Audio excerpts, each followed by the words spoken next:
As spawning in the top left-hand corner of Hardlead, we have the Italian Zerg player, the red Zerg representing Team Basilisk. It is Reynor. And spawning in the bottom right-hand corner, we have his opponent. We have the blue Polish Protoss player representing Team Blazer. It is Krystianer.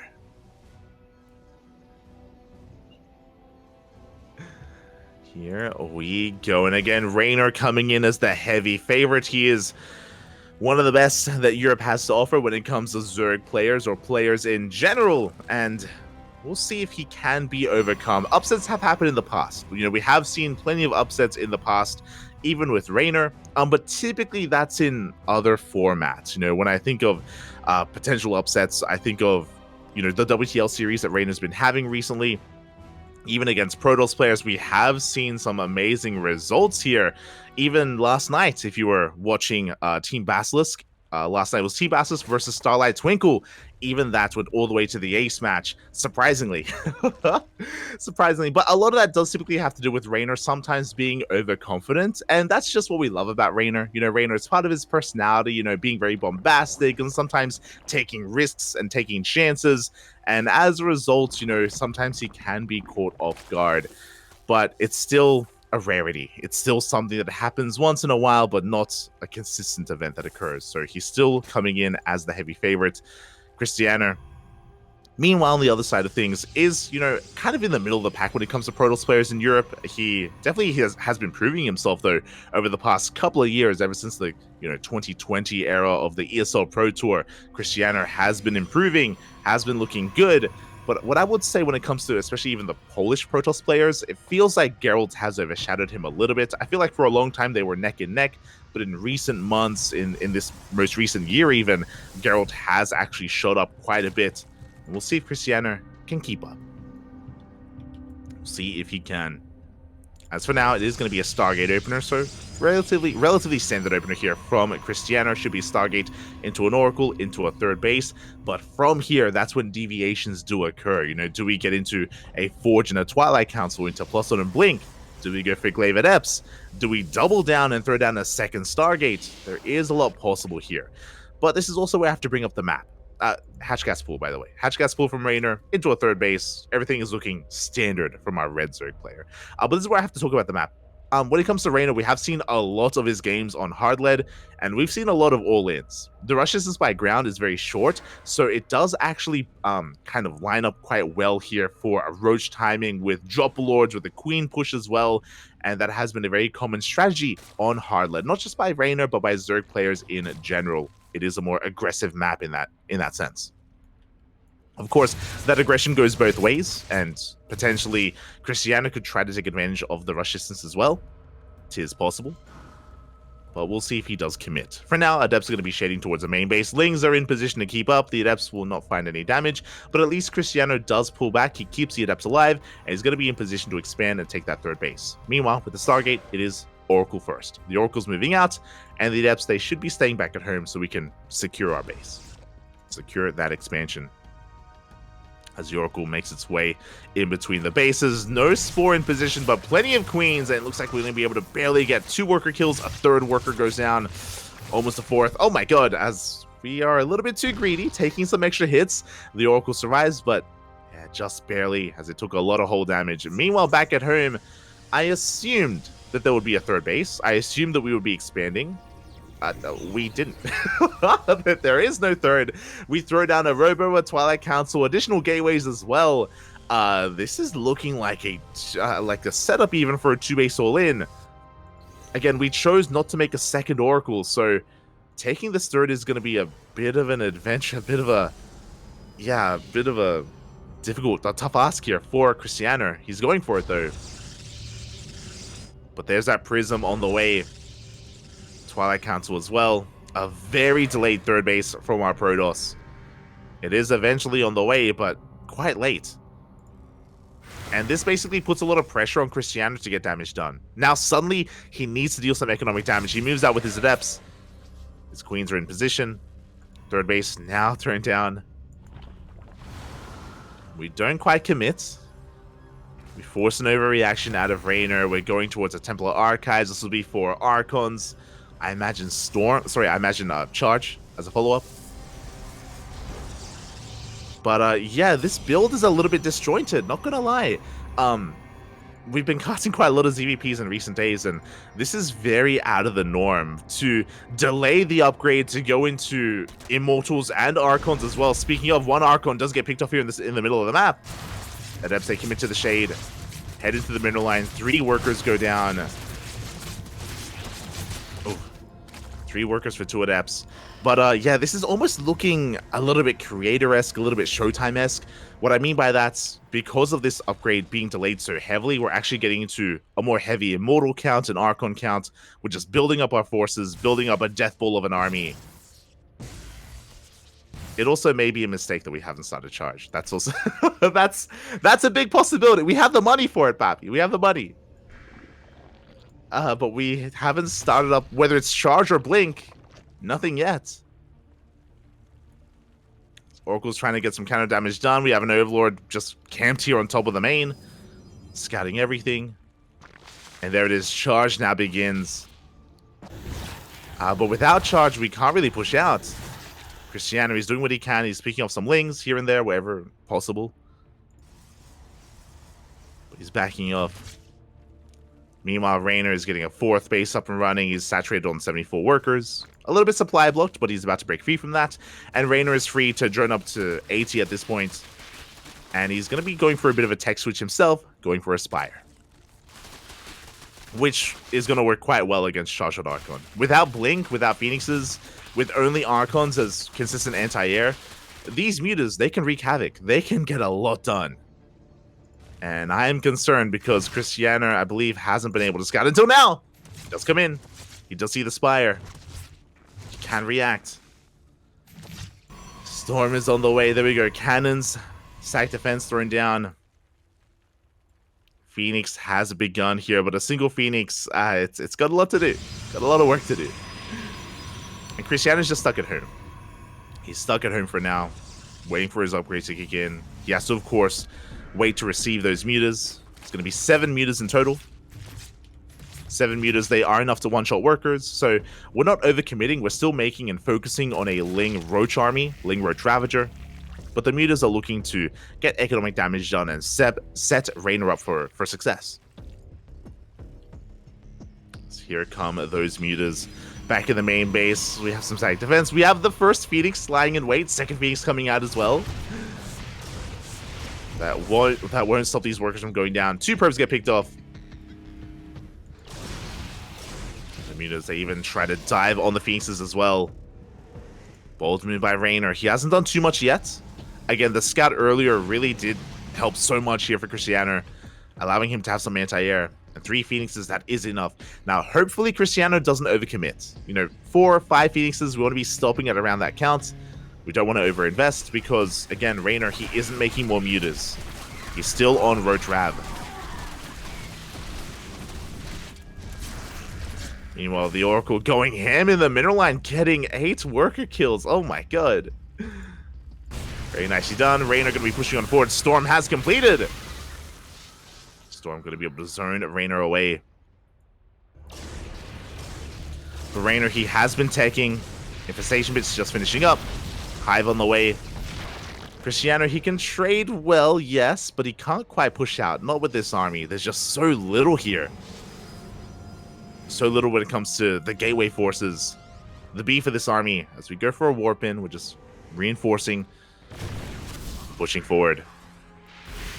At the same time, mutas, they're going to be harassing. They get eyes on the 4th base. And Krystianer, he's trying to commit, but pushing up a ramp into Roach Ravager, it's just far too difficult. Good force fields. Very nice force fields, actually getting a lot of roaches, but alas, cannot really collapse on the army. The Phoenixes turn around. The Biles connect. Oh my god. 2 Immortals go down, and Reynor, he collapses on this army. He takes down the Prism as well. No more reinforcements. The Immortals are exposed, and this move out from Krystianer, it was premature. Did not have enough to support himself. He had built up a decent Immortal count, but he didn't have enough to really protect it. And Reynor, he's snowballing out of control. There's only a single immortal left. The mutas did all go down. They were cleaned up. Some of them were cleaned up. We still have 4 left. We can go back in, and here comes the rest of the army of Reynor. Behind this, again, he's got a decent enough economy. He can sustain himself. He can max out. And he's even out-positioning Krystianer. Krystianer having to push up a ramp. Ay, ay, ay. And GG is going to get called, and Reynor will take game number 1. GG. A solid game there out of Reynor. Meanwhile, a very unorthodox and quirky game out of Krystianer. We did mention it at the time, and I want to bring us back to it a little bit here. Like, Krystianer's build was very shaky. I'm not too sure if it was intentional or not. That's what that's what concerns me. Very late third base, very late upgrades as well, going into faster immortals and archons, which we have seen before. Kind of like Creator and Showtime. They're players that do delay their blink and they delay their Twilight Council upgrades in favor of a second robo, and you build up immortals and archons. But you still get your third base on time. That's the difference. You still get your third base, and then you defend on 3 bases. You slowly take a fourth, like a very turtle style of PvZ. A very turtle style of PvZ, which again, Showtime and Creator are really good at.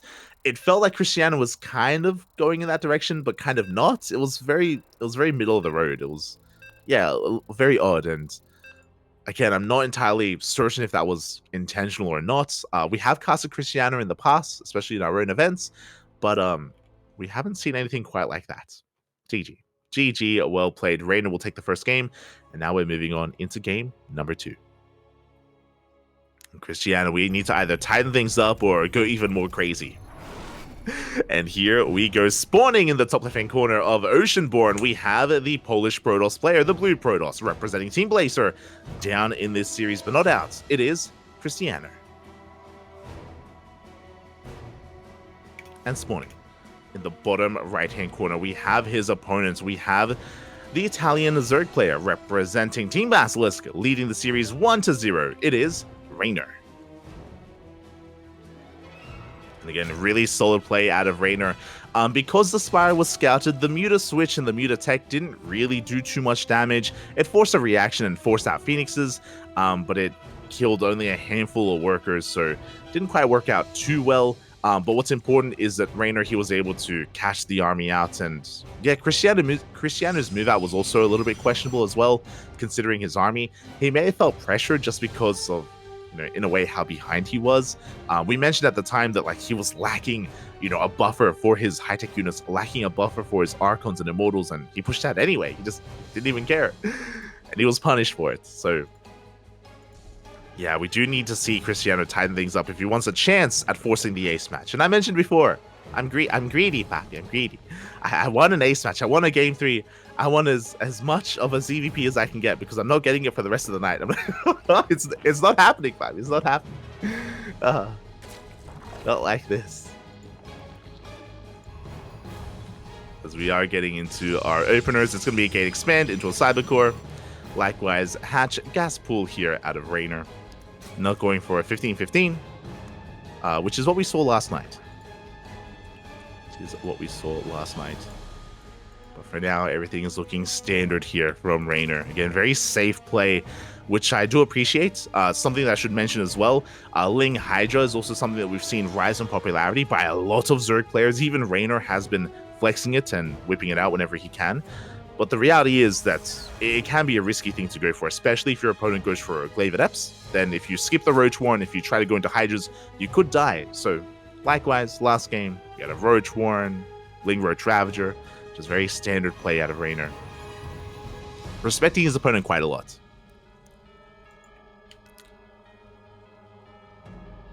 As we are looking to expand and take a third base. Likewise, another Stargate opener out of Krystianer.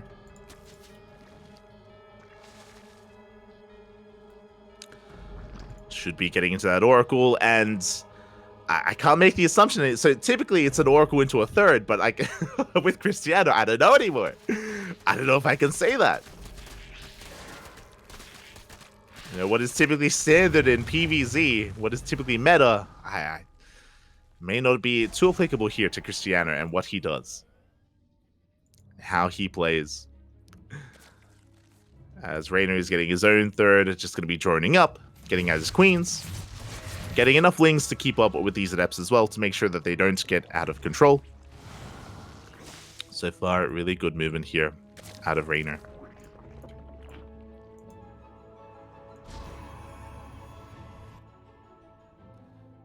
And we are going to be just settling into our early game. There it is. The first Oracle is moving out across the map. And as a reminder, in Game 1, we only saw a single Oracle. We didn't go double Oracle or into a Void Ray or anything of the sort. Very light commitment to Skytoss. And once again, only a single Oracle. We delay the third base. We're going for a Robo and a Twilight Council. And Reynor is looking to punish. He goes in. He wants the Adept. Up. It's going to be close, but the Shade will complete. The Adept does make it out. Full wall has been thrown down, and the Oracle doesn't find any damage across the map. The Spore does finish in time, as the Oracle was left idle. And Krystianer, yeah, he's not finding any damage here. And he's doing the same thing. This is the same build as last game, where he just delays his third base in favor of tech. The downside here is, as the Adepts are forced to recall, the downside is that it does make it more difficult to actually take the third. I was very on the fence last game about whether like this was going to become an all-in or not, but there it is. It's just a late third. Okay, Krystianer, you have my attention. Third base is thrown down. Lings are here to punish it, but we have a full energy Oracle. This third should be okay. If the Oracle was across the map and if it had spent his energy, then we would be in a little bit of trouble. But Krystianer, he will hold on to that third. And here comes our tech. This time we're not delaying charge. Going straight into that Templar Archives. This time we're not rushing into faster Immortals, which is what happened in the previous game. And Krystianer, he's looking to get into his mid-game. Meanwhile, back at home, Reynor, he's just droning, saturating his third. He's up to 60 workers at this point. He's being very active with these Lings, and he does come across the War Prism. You can see Archons being warped in. Reynor, I'm sure he wants to get a read on whether or not this base is even being saturated. Like, a big possibility here is a fake out and a 2-base all-in, and that's what it's looking like. I mean, we're still making probes. To be fair, we're still making probes, but this is going to be 8 gateways. Oh my god. 8-gate charge coming out from Krystianer. Archons trying to slip into the main base, but the Queens are in position. The Archons do not make it in. Reynor is getting his 4th base up. We have stopped saturation. Mate, are we just going to go for it? That's the question here. That's going to be a lot of charge lots. We can warp in 8 Zealots at a time. The Prism barely does survive. Yeah, we're going for it. So this is going to be a very strong timing here with charge lots and these 2 Archons. Reynor, he is making roaches, and I love this. He's setting up SimCity. He's throwing down some Evo chambers. He brings his Queens together. He recognizes exactly what's coming his way. War Prism going for a backstab, but reinforcements have arrived. Yeah, roaches are here. We're going to have to reroute some of the main army as the Zealots push in towards the third base. So we have Queens, we have Transfuse. And at the same time, a Ling counterattack. There's nothing to kill, though, as we recall the Oracle back home. The Zealots, they do not get into the main mineral line. Meanwhile, the Zealots don't bust into the third either. Reynor, he's holding on both fronts, and he also counterattacks as well, getting 5 probe kills. This was essentially a 2-base all-in, and another reason why I say that, no Forge. No Forge from Krystianer. He's falling behind in upgrades, and Reynor is looking to punish immediately. We have Pneumatized Carapace, Overlord Speed. This is to counterattack with everything. With Roaches, with Queens, that is Overlord Speed for Dropper Lords. And Reynor, he's looking to punish. And Krystianer's in a lot of trouble. He's hurting, Pop. He's hurting. He's trying to resaturate that third. Well, the Queens do overextend. 2 Queens do go down. They get a lot of damage done on that Prism, but alas, was it worth 2 Queens? As here comes the rest of the army. Reynor, he is maxing out on 3-base saturation on 67 workers. And Krystianer is not ready for it. His shield battery, it just starts. We don't have a shield battery. That's a kill, not a cancel. We barely have any units left. 2 Archons, 2 Immortals, and a handful of Gateway units. And Reynor, the Overlords, they have arrived. They can spread creep. We can transfuse. Good juggling coming in from Krystianer, but Roaches, they've gotten into the mineral line, and we're breaking through the force fields. And GG is going to get called. There's nothing to stop Reynor.